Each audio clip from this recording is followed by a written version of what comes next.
Bitterroot Valley is quite beautiful in the fall. It's the advent of the firearms season.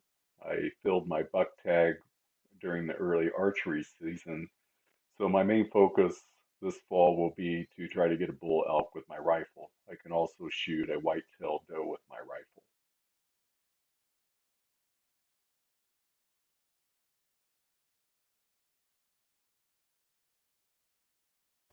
I walked up within 8 feet of a grouse.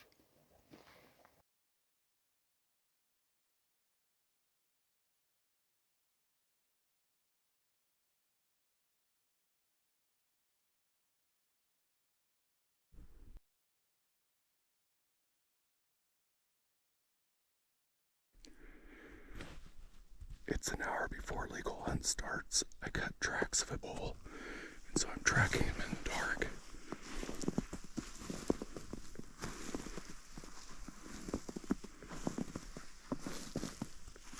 We got about 2 inches of fresh snow up here, so it's easy to track. I'm still tracking this bull. Probably a third of a mile now. Sat on a stump for about 45 minutes waiting for legal hunt time, and now I'm pursuing the tracks I was following in the dark. At this point, that I see an animal moving through the woods, and I'm going to maneuver with my rifle to look through my scope and verify if it's an elk or a deer.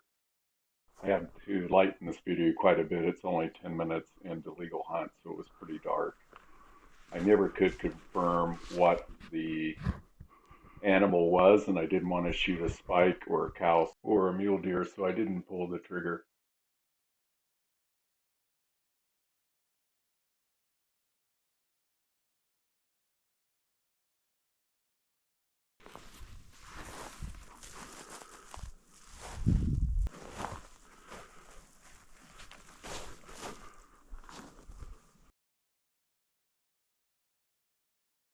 I did not see an elk the rest of the day, and I parked the truck on a forest road at 6,400 feet, and I've been working my way down the side of this mountain to 5,400 feet.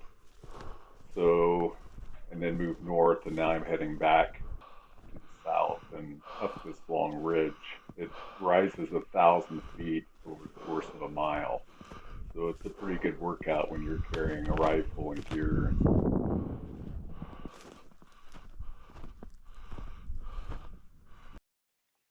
We're at a different location now. It's 7,500 feet, and there's 4 to 5 inches of fresh snow.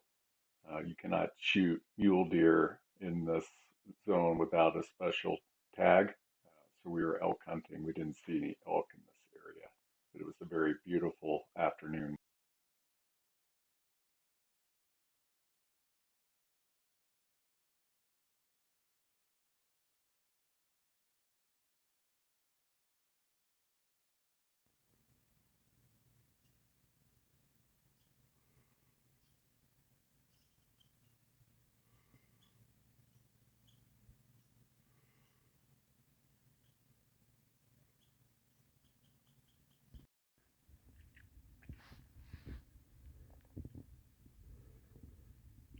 Elk bed.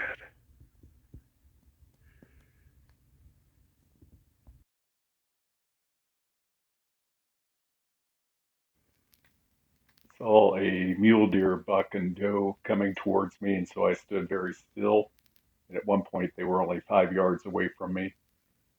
They have seen me now, but they're not too spooked, and they're slowly moving off. Mule deer are protected in this hunting district. They're a lot less skittish than whitetails. Whitetail buck and doe would have been 200 yards away by now.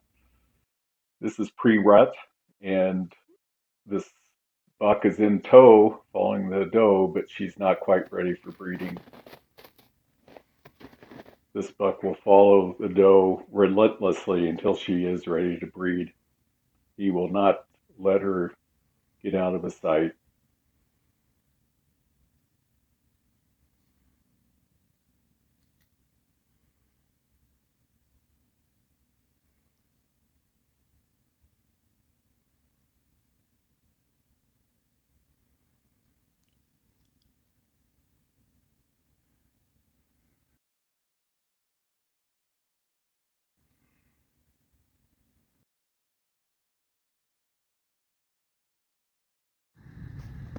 These are fairly fresh cougar tracks.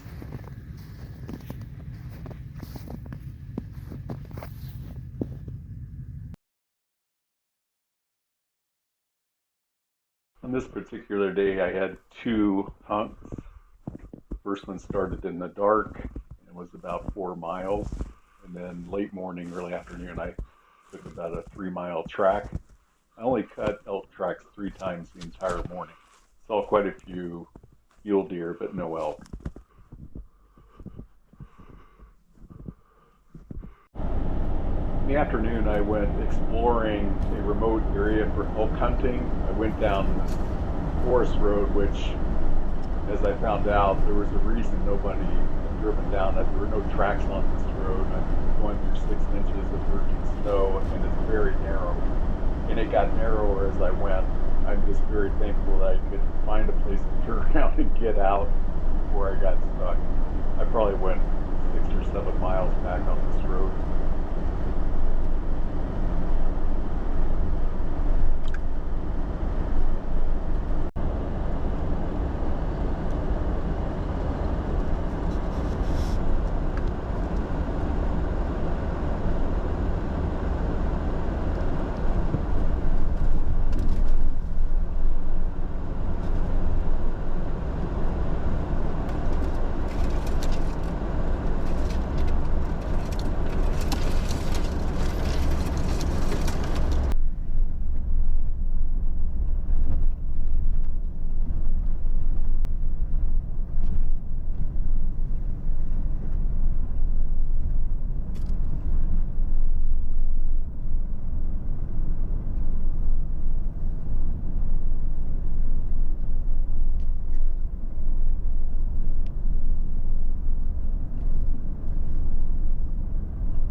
It's 28 degrees and there's light snow falling. This is a elk hunt in the Sapphire range. I was able to work about 5/8 of a mile down this ridge in the dark and then posted up until first light.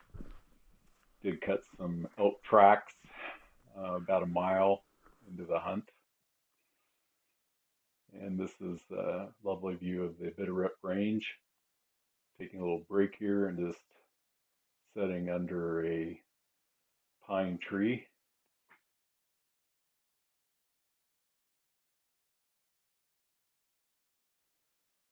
It is absolutely quiet. There's no noise really of any kind.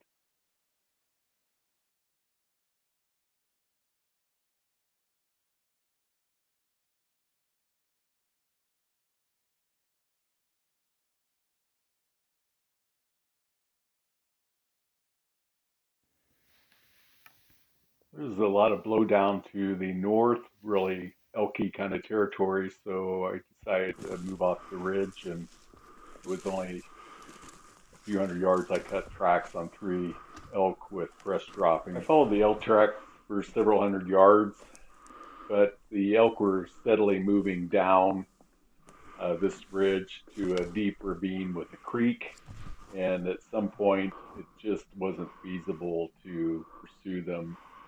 If I shot something, I would have to backpack it out. There's not enough snow for a sled. There's too much blow down for a cart, and I don't have horses. And so I decided I didn't want to try to carry out meat for a mile and a half up about 1,000-foot ascent. So this was about a 3.5 mile track, and took about 4 hours, all in about a 3-minute video. I did see one mule deer doe, and overall it was just a beautiful morning to be out in the woods.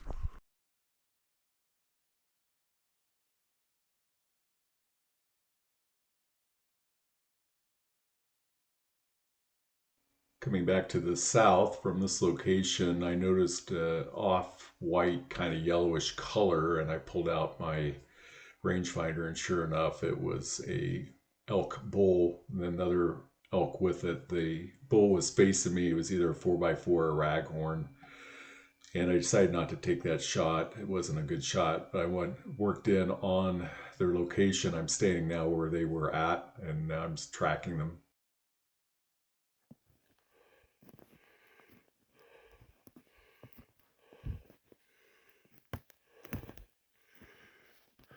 been following this bull for almost a mile now.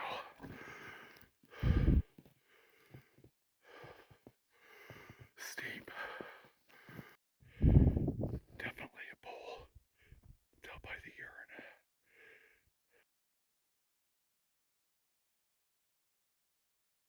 Still tracking about 1.25 miles now.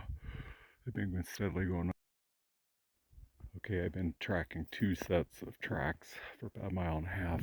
One set is a bull.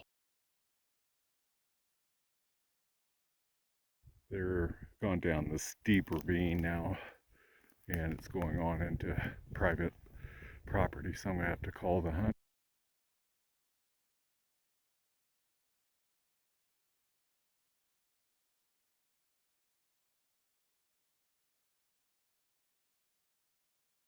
I'm hunting with David today. He took this photo of a nice 5x5 mule deer buck. I'm taking this deep ravine back to the truck. It's treacherous, but there's a nice little stream of water here, which I got with my life straw. Really refreshing.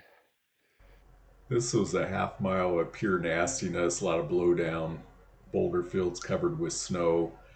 And then once I got to the road, I had 3/4 of a mile hike back to the truck. This is a whitetail buck that we saw on the way out.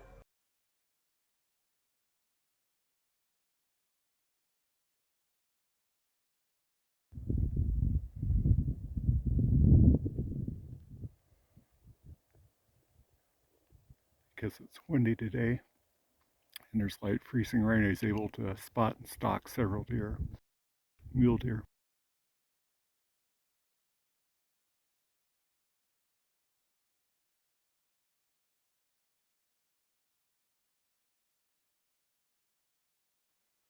This would be my last opportunity to elk hunt this fall. So no elk this year, hopefully next year. It's fairly common to see elk herds in the Bitterroot Valley. This hunting district is archery only, so they're pretty safe. Can't shoot them with a rifle. It's about 15 minutes after sunrise. I'm watching 3 does move down this fence line towards me. 2 are on the opposite side. 1 is on my side of the fence. This is a 67-yard shot, which the way I have my rifle sighted, it's right on. I shot this doe right behind the shoulders, which makes butchering easiest. I try to do that in firearm season and in archery season. This is a GoPro view, and my safety strap is blocking part of the view.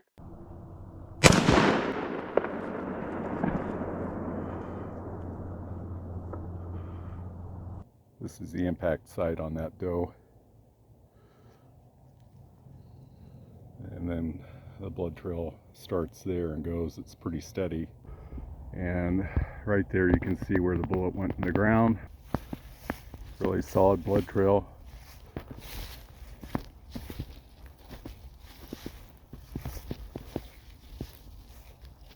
And this is where she hopped the fence. Jumped the fence.